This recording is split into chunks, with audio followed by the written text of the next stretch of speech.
Iran पर किया गया अटैक दरअसल एक आतंकवादी हमला है। नेतन्याहू को मैं एक टेररिस्ट मानता हूँ।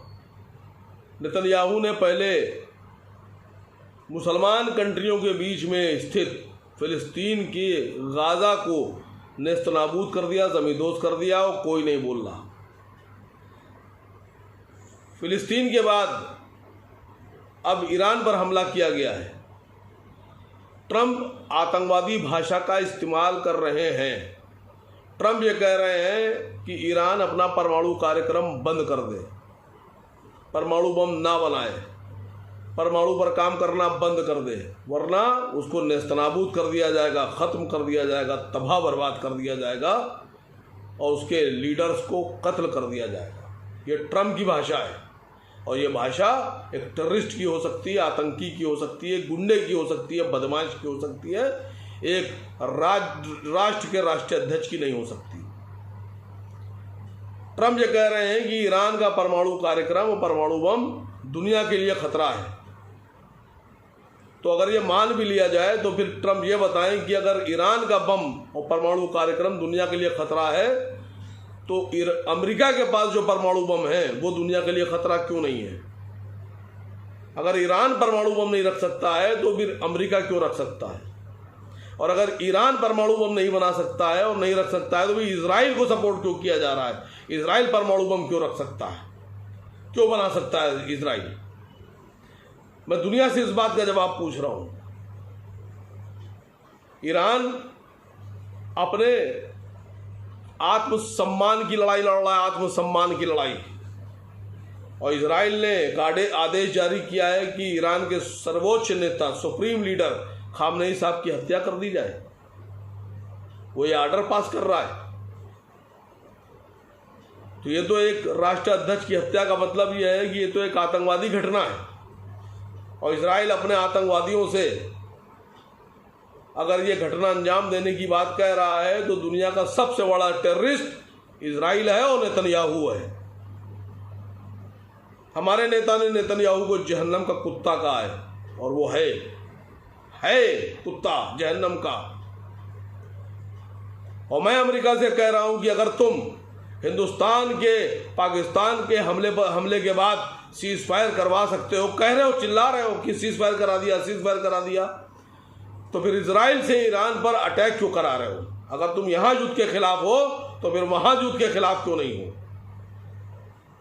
इसका मतलब ईरान अगर तुम्हारी बात नहीं मानेगा तो तुम उस पर हमला कराओगे, उस पर अटैक कराओगे, उसको लोगों को मरवाओगे। और जो तुम्हारी बात मान लेगा, तुम्हारे सामने घुटना टेक देगा, तुम उससे कुछ नहीं बोलोगे। तुम दुनिया के बाप बन रहे हो, दुनिया के नेता बनना चाहते हो तुम।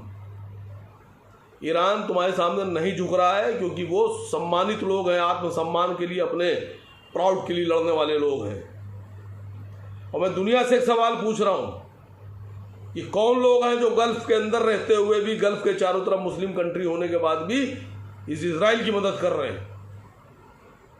1990 में जब इराक पर हमला हुआ और सद्दाम हुसैन साहब की हत्या की गई तो उस हमले में अमेरिका का साथ दिया सऊदी अरब और उसके नेताओं ने, उसके सरकार ने।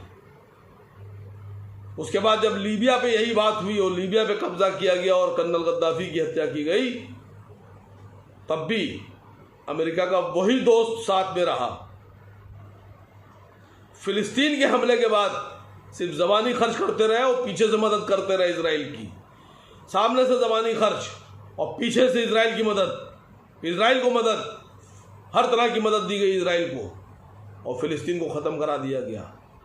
और आज ईरान पर हमला किया गया है, ईरान को ख़त्म करने की कोशिश की जा रही है। और मैं पूरे यकीन के साथ कह सकता हूँ, जो मेरा तजुर्बा है, कि इस वक्त भी अमेरिका और इजराइल के साथ पूरे मिडिल ईस्ट में वही लोग खड़े हैं जिन्होंने इराक को ख़त्म कराया और सद्दाम हुसैन की हत्या कराई। वही लोग आज इजराइल के साथ खड़े हैं ईरान के खिलाफ भी। मैं दुनिया के मुसलमानों से कह रहा हूँ कि ईरान के साथ खड़े होइए, ईरान के साथ दीजिए, ईरान के लिए दुआ कीजिए, ईरान के लिए अल्लाह की बारगाह में दुआ कीजिए कि अल्लाह ईरान के सम्मान को, आत्मसम्मान को बचाए, अल्लाह ईरान के लोगों की हिफाजत करे, अल्लाह ईरान के लोगों के को कत्ल होने से बचाए।